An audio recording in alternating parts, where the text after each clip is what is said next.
Hi, I'm Erin Sarofsky. And I'm Austin Shaw. This is Between the Keyframes. This week we're going to talk about producers, why we need them, and why they are the indispensable glue to every project. Very well said, Austin. Okay. I enunciated. You did a good job enunciating. All right, welcome back, audience, to this episode on producers. Yep. Why do we need them? Why do we need them? Because we're creatives.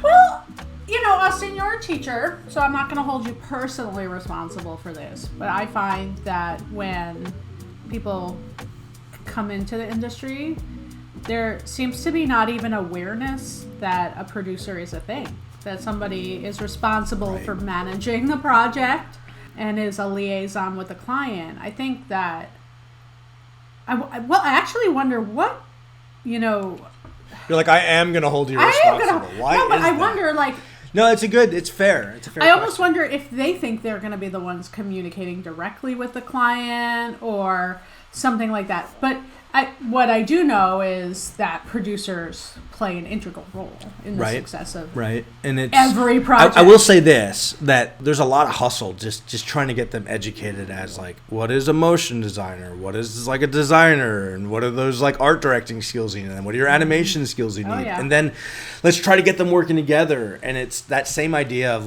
when we were kicking around and talking about passion projects, that sometimes they're ready for passion projects by the time they're seniors. Yeah. Sometimes they're not.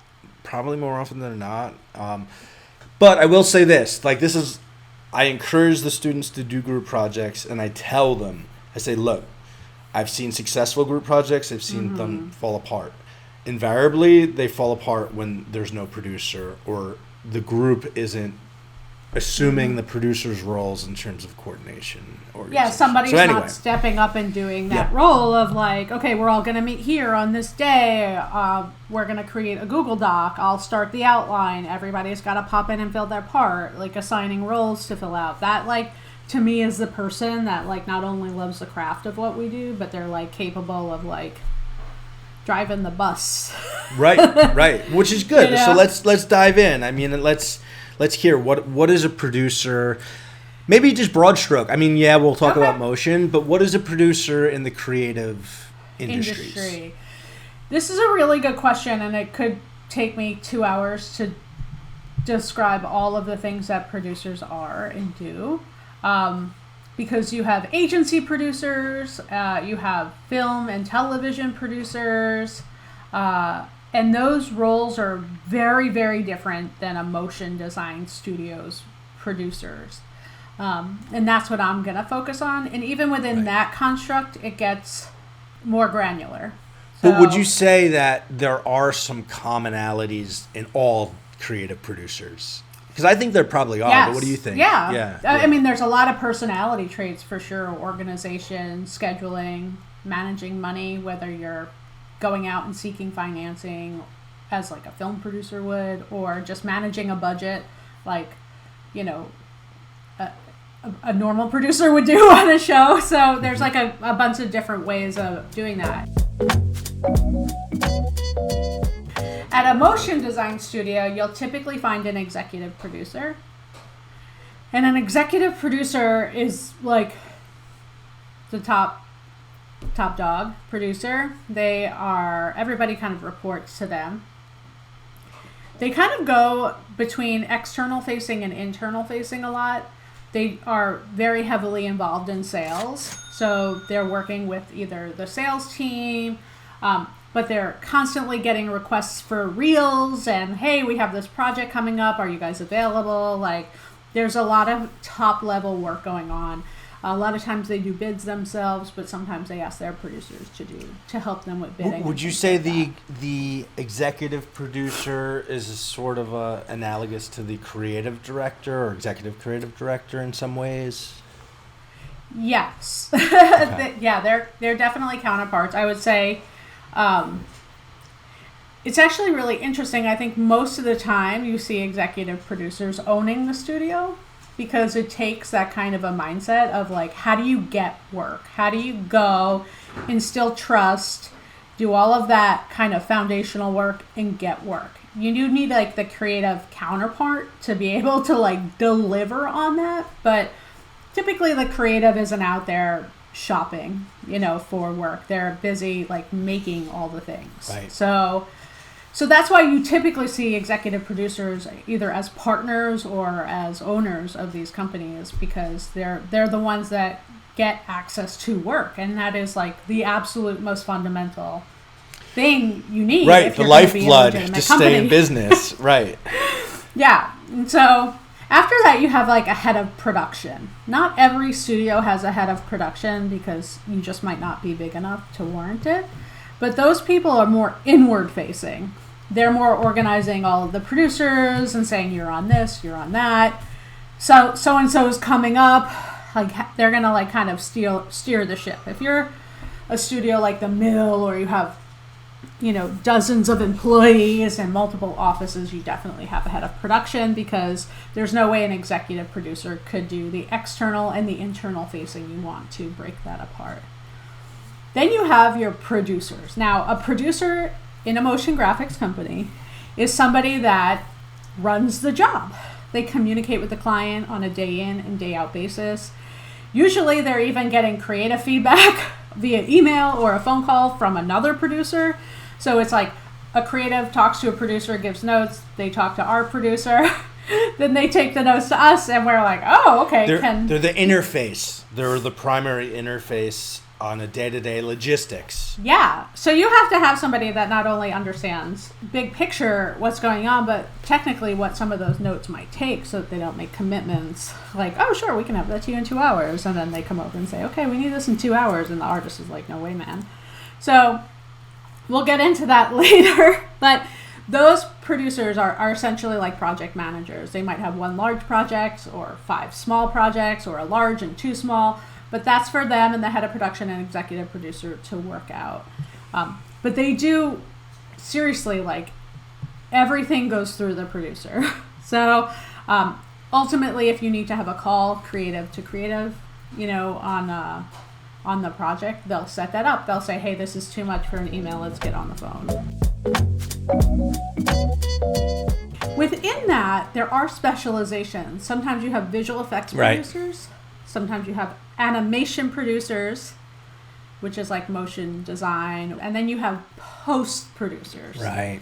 So within that, it gets complicated, but VFX is like, compositing and really understanding, live action and how it all kind of comes together and really understand LUTs and just all of that kind of nuance and color spacing and things like that. Animation producers really understands After Effects or whatever software your team uses to make things and can explain like the nuance of that to the client. Like if you're animating on the ones, right, 20s, right. Yeah. You know what I mean? Like they can kind of, they can like interpret to the client, like, so like interface / interpreter / translator. All the things. And then post producers, this is like a term that could encompass all of it, but those people typically understand editorial really well. And so that is a whole other, it relates to motion design, of course, but it encompasses like getting audio files and finishing and a lot of other aspects as well. Right. Wait, what about line producer? Did we talk about line producer? So at my studio and at other motion design studios, live action is a thing, is a real thing. We do a couple shoots a month at least. Some big where, it's a couple days out in the world, casting the whole kit and caboodle. And sometimes it's just tabletop. Like, here's this cup. I'm going to make this cup, look really beautiful. And so the line producers are specialized people that we bring in to produce the shoot. Got it. So they know who the DPs are, who the grips are. They negotiate the rates. They do everything. They make sure we have the right insurance. They build the shoot out. Right on. You need a stunt driver. They're finding a stunt driver. If you need a cat that can do a specific swatty thing, they can find that. It's crazy. But those people are line producers above all producers, are just like the most make it work people I've ever seen. How about associate or junior producers? This is a good question because, like, there's really no distinction necessarily in the responsibility you would give a junior producer versus a senior producer. What makes that distinguish is years served.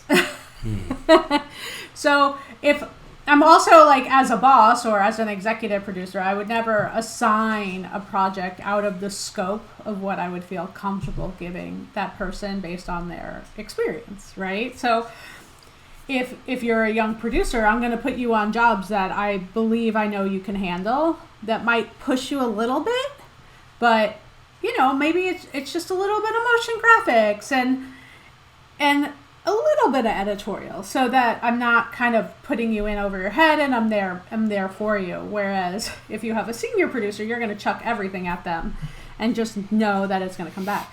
Now, the younger producer might not realize that they're being kind of slow rolled into the process. They're just achieving and doing well, and you want them to feel that and to be successful on their jobs, because, like, if they're unsuccessful on your jobs, the client's going to be irate.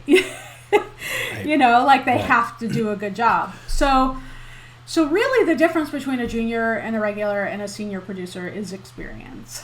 I mean, it's interesting as you're talking, I'm thinking about creative and production, and it's a synergy. It is there's a weaving, of the two aspects and of the people who serve those roles, right? It really is. I remember, talent coordinators being kind of the person who is reaching out and and seeing if I'm available as a freelancer, right? And then getting to know those talent coordinators, and then eventually I'd see them get promoted to junior producer and eventually producer, and on and on. So would you say that's still an entry level? Yeah, so that's like, where do producers come from? Like, Right. we started with, like, hey, you don't train producers, Austin. What's going on with that? Right? Right. Sorry. But it's not really your fault. You're training artists. Right. You know what I mean? Right. Yeah. But if there are no, like, programs out there saying, like, hey, you could be a producer, not just at an agency or at a film studio, but you could be a producer at a motion design company or a visual effects company or something like that. Be in the business, but just in this different kind of avenue of it. We have to find our producers in a very roundabout way. So I think having some kind of communications background is good. So maybe you do wind up at an advertising agency or a marketing communications company, or, internal at a brand, and you learn about motion graphics that way, and you kind of slowly find your path. Otherwise, it's just somebody that's attracted to creative industry, that wants to find a job in the arts, and they come in as, like, assistants, PAs, right, runner, runner, answering the phones, doing reception, like all this kind of random stuff, or assistants of people, and they kind of find their way in that way, and they quickly catch on, and they start doing, like, this critical thinking thing where we see them kind of predicting things and taking an interest in who the different artists are and what exactly they're doing. And then they move into, like, a coordinator role where maybe they're scheduling freelancers and kind of keeping an eye on what's going on in the industry, and, like, or managing, like, the, not just the freelancers that we have, but, like, the job inquiries and all of that stuff. Like, when we go to SCAD and when we do university reach outs, kind of looking for talent that way with us, and just kind of being like, hey, what about that person that you met 4 months ago, and just keeping us, like, honest about that stuff. Right. And then they those people naturally turn into what about producers. like people who are training to be designers, artist designers, who then fall into producing? Have you experienced that? Yeah, and I wish it would happen more, because we do run into this kind of person who shows aptitude in many ways, in either design, in editorial, in visual effects, in 3D, but they're just not getting there. You know what I mean? And that's okay. Like, not everybody has to be like an A+ level designer in the world. Like, but that's what we're looking for as a studio. So when I see somebody that has like a total love for what we do, a complete understanding of the process. Right. They're engaged with the other artists around them. Typically, they're the ones like organizing the company outing, or they just have more aptitude for the process than the actual craft itself. And I just want to be like, you need to switch gears and do the other side of it. But it's very hard to tell somebody that really wants to be an artist that they should stop pursuing their dream. So you got to let them get there. A lot of times, like, you got to let them get there on their own. And honestly, it could be me as a creative director or the team. Like, maybe we're not like the right fit to get them to that place, or maybe we're not doing the right work stylistically that is pushing them in that, in that direction. So that could be it too. But you do see people and you're just like, not like go to your dreams. This is a better fit. This other thing, right? This other thing is really hard to do as well, and could be rewarding. It's interesting because, and the thing that's hard though, from a convincing perspective, is when a job goes really, really well. It's like really quiet as far as the producer goes. Like, the creatives get all the accolades. Right. And when a job goes to shit, it's always blamed like on typography. The producer. It's like good type does its job. It communicates, and most people don't even notice that it's been set. Whereas bad type, everybody's like, that's weird. Right. Unspoken heroes. Yeah. So like, total unspoken heroes. But then if you look at the film industry, who's up there accepting the Best Picture award? That's right. The producer. Yeah, well, our industry's funny. It's like we borrow from so many other industries, and our foundations come from different places. So we're still figuring it out, I think, right? So Austin, I have a question for you. What are your attributes for your favorite producers that you've worked with? People who can just communicate really clearly what they need, who are responsive, right? And that's another thing I've learned a lot, like to be, especially I've been doing the remote thing we've talked about for a long time, so when somebody sends me something, it's received. A quick confirmation of receipt email is huge, and I really appreciate when simple. My producer counterpart, who I'm sending files to, lets me know they've received. Great, thank you, received. Or if I have a question, because there's always the hurry up and wait adage, right? Where it's just like, we need the thing, and I'm like, well, I appreciate that, but I can't give you the thing unless I have this piece of information. Right? It's like, here's that, like, I need to know what, usually some specification, some technical spec that I need confirmation on before I can actually deliver what they need. So people are going to be quick to respond, or if they don't know that, they're going to let me know that, hey, I'm researching this, I'm finding this out, I'll let you know ASAP. So someone who's quick to respond, because I'm, as a professional, I do my best to be as responsible as possible for a project, for its production, and I respect when that is being in kind. Yeah, that is reciprocated. And what else? I mean, what else do I like about producers? I like when they can say no. Yeah. Why don't you tell me some of your favorite attributes? So I like a producer that can say no. Because a lot of times we'll get a request that is like a hard no way. Like, that wasn't bid, or we're so far down the process that can't possibly be a note right now. So there's got to be a way to say no and have them not hate you, right? So that's the experience that you get over 5 years. That nuanced experience where you develop a style of doing something, of communicating, where you can say no and it's not the worst thing in the world. It's really also important that the producers see the big picture. Right. Well, I was going to say about the saying no. I mean, and the boundaries. Yeah. Right. It's just being able to be clear, respect, enforce boundaries. Mm-hmm. In a sense, protecting your team. I mean, that to me is like protects everybody. The team. You know, somebody who's going to basically guardian of the team. But anyway, big picture. Yeah. Yes.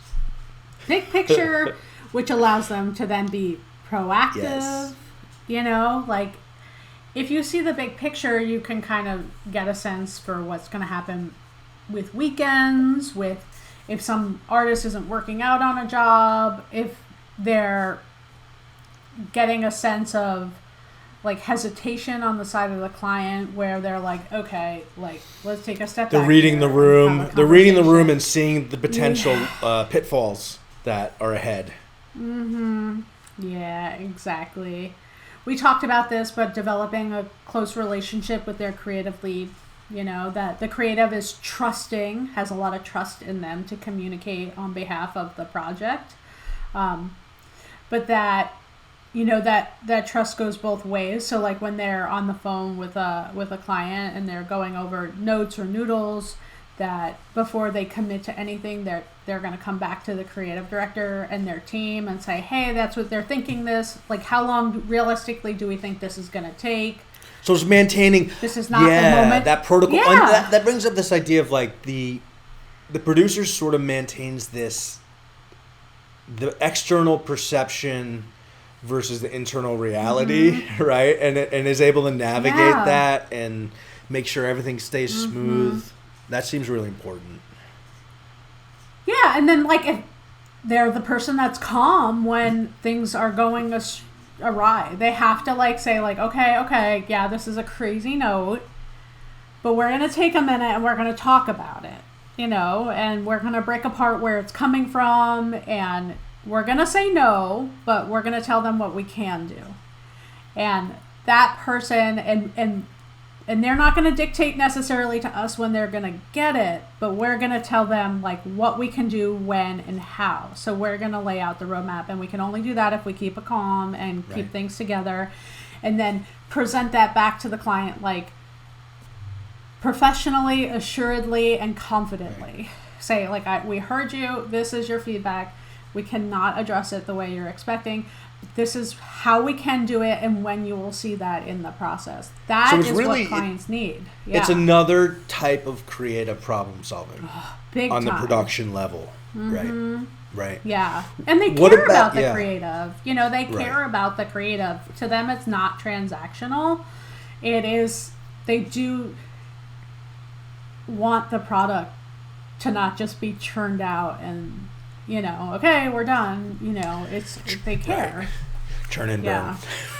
Yeah. What about so say something like scope creep, right? That common, and when you've agreed to do something, and all of a sudden now the client's asking for additional elements or additional deliverables to the agreed upon scope. So what's an efficient or effective way that a producer can address that in a client?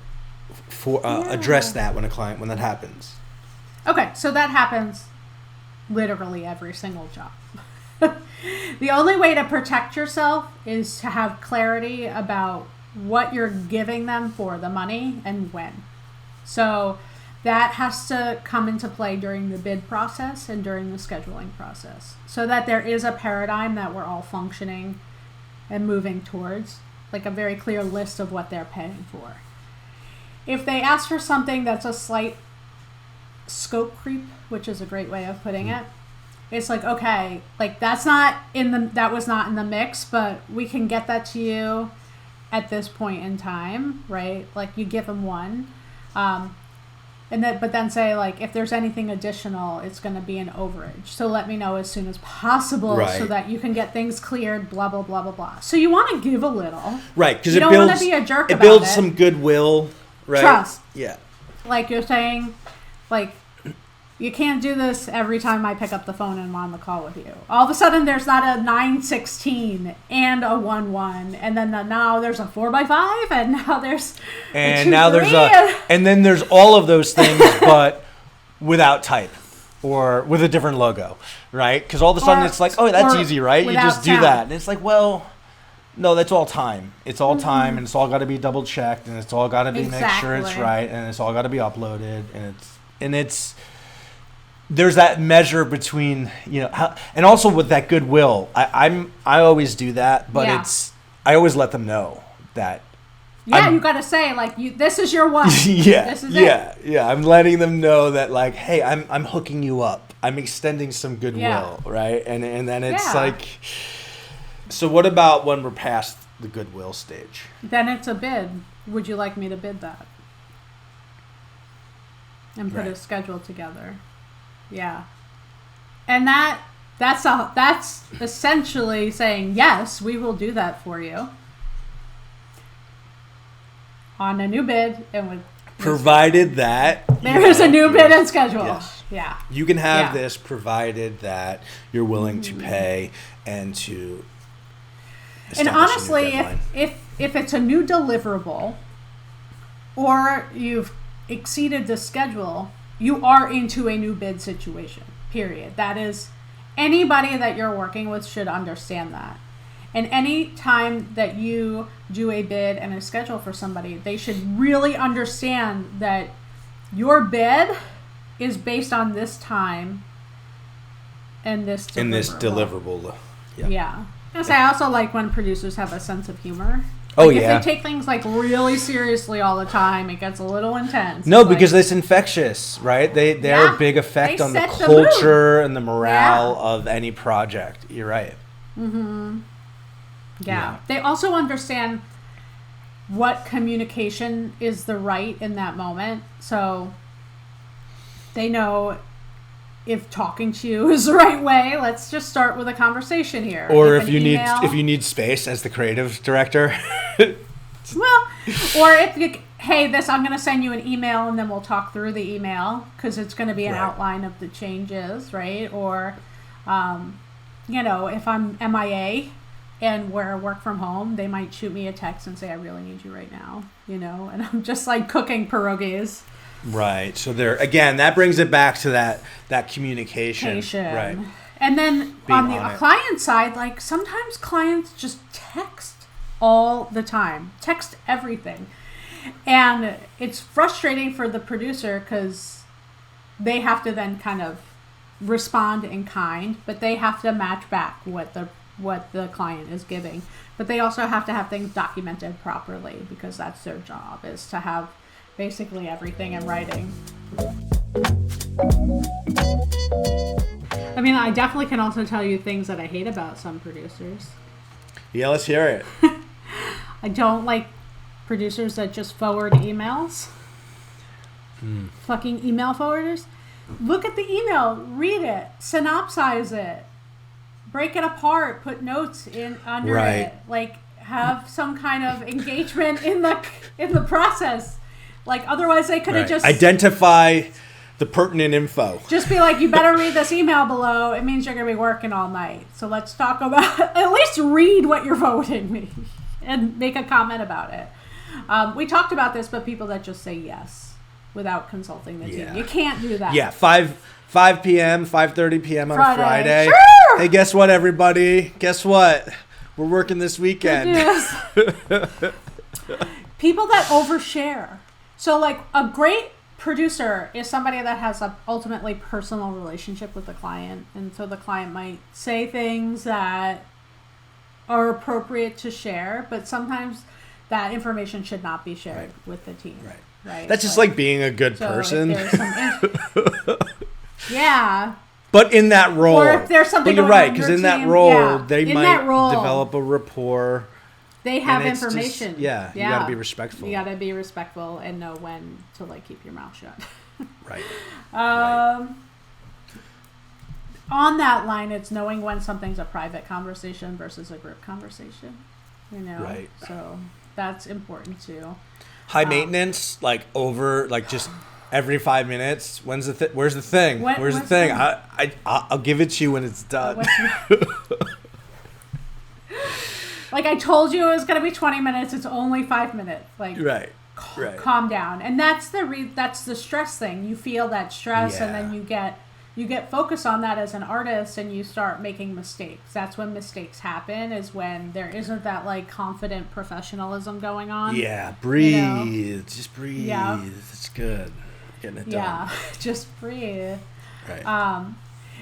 Again, like a lot of the opposite of the attributes that we talked about, but anybody that is not really good at saying no or keeping client on task when it comes to money and the over asking for things that are out of scope. Right. Producers that are bad writers are a problem.